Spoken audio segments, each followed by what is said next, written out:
सुप्रभात प्यारे बच्चों। हिंदी की कक्षा में आप सभी का एक बार फिर से स्वागत है।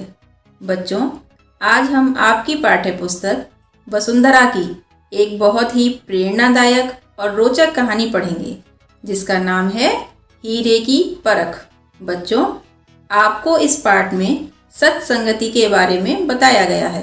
सत्संगति दो शब्दों से मिलकर बना होता है, सत प्लस संगति, जिसका मतलब होता है अच्छी संगति।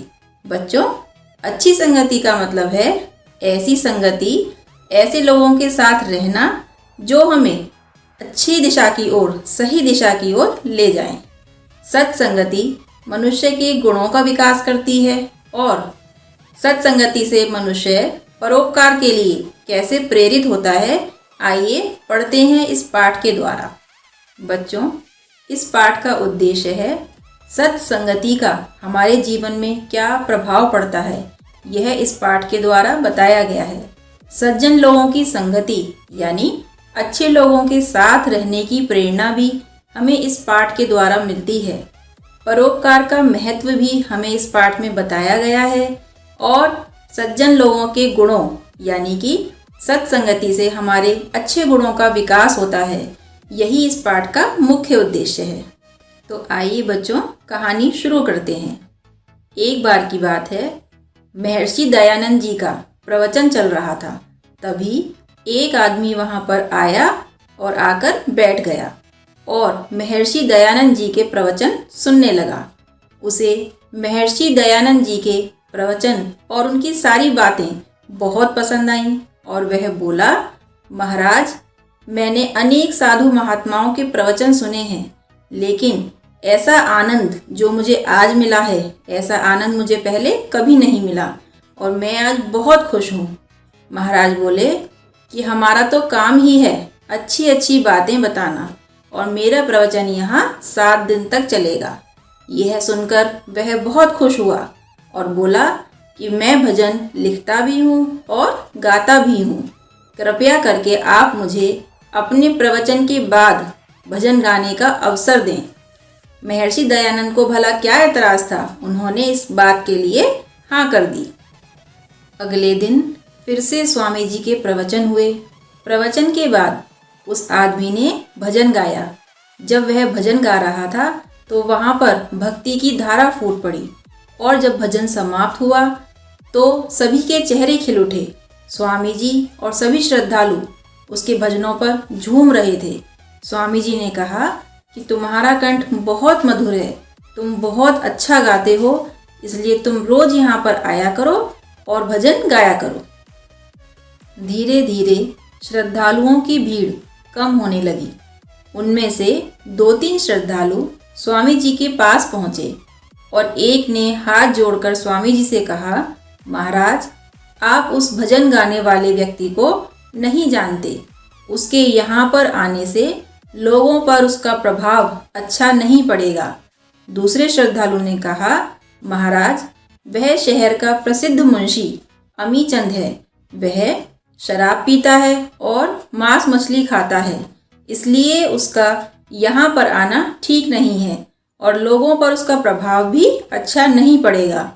यह सब बातें सुनकर स्वामी जी मुस्कुराते हुए बोले, लेकिन वो गाता बहुत मधुर है, उसका गला बहुत सुंदर है और वह बहुत अच्छा गाता है। उसे यहाँ पर आने दो, हो सकता है यहाँ पर आने से उसका हृदय बदल जाए। अगले दिन जब स्वामी जी का प्रवचन पूरा हुआ तो हमेशा की तरह अमीचंद ने भजन गाना शुरू किया।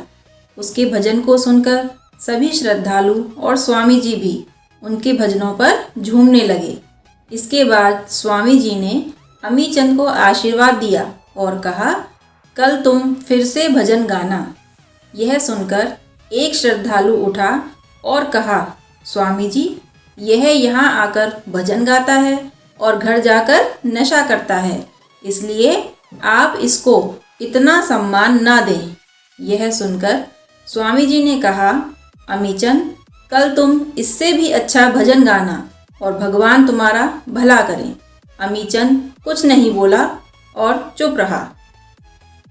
स्वामी जी की यह सब बातें सुनकर अमीचंद को ऐसा लगा जैसे उसे कोई संजीवनी बूटी मिल गई है। उसने अपनी प्रतिभा का उपयोग करके एक नया भजन बनाया और अगले दिन स्वामी जी के प्रवचन पूरे होने के बाद हमेशा की तरह उसने भजन सुनाया। उसकी प्रभु भक्ति को देखकर सभी श्रद्धालु बहुत हैरान हुए। उन सबको क्या पता था कि अमीचंद का जीवन स्वामी जी के उपदेशों से एकदम बदल जाएगा। इसके बाद अमीचंद भजन पूरा करके मंच से नीचे उतरा।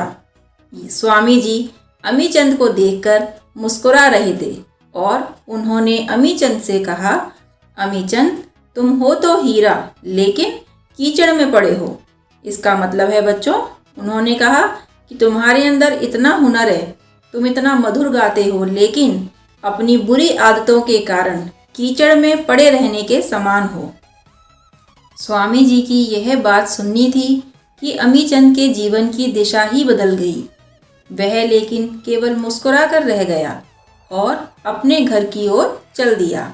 घर पर पहुंचकर उसने शराब की सारी बोतलें फेंक दी और अपनी पत्नी से कहा, आज से घर में मांस, मदिरा सब कुछ बंद और मैं शराब भी नहीं पीऊँगा और घूस लेना, रिश्वतखोरी जैसे घृणित कार्य भी अब मैं नहीं करूँगा। अमीचंद के इस बदले हुए व्यवहार से पूरा परिवार बहुत खुश था। धीरे धीरे अमीचंद एक परोपकारी मनुष्य बन गया और उसने अपनी सारी संपत्ति लोगों की भलाई के कार्य में लगा दी।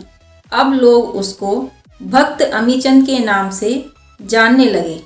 भक्त अमीचंद का लिखा हुआ भजन आज भी बहुत श्रद्धा के साथ यज्ञ, उत्सव आदि के अंत में गाया जाता है। बच्चों, अमीचंद का लिखा हुआ भजन आज मिलकर गीत गाओ उस प्रभु को धन्यवाद बहुत प्रसिद्ध है। बच्चों, आपको इस पाठ से यह शिक्षा मिलती है कि जीवन में सफलता पाने के लिए हमें अच्छे लोगों की संगति करनी चाहिए। बच्चों, आपका आज का पाठ यहीं पर समाप्त होता है। उम्मीद है आपको पाठ अच्छा लगा होगा और इस पाठ से प्रेरणा भी मिली होगी। तो अब हम नए पाठ के साथ अगली कक्षा में मिलेंगे। धन्यवाद।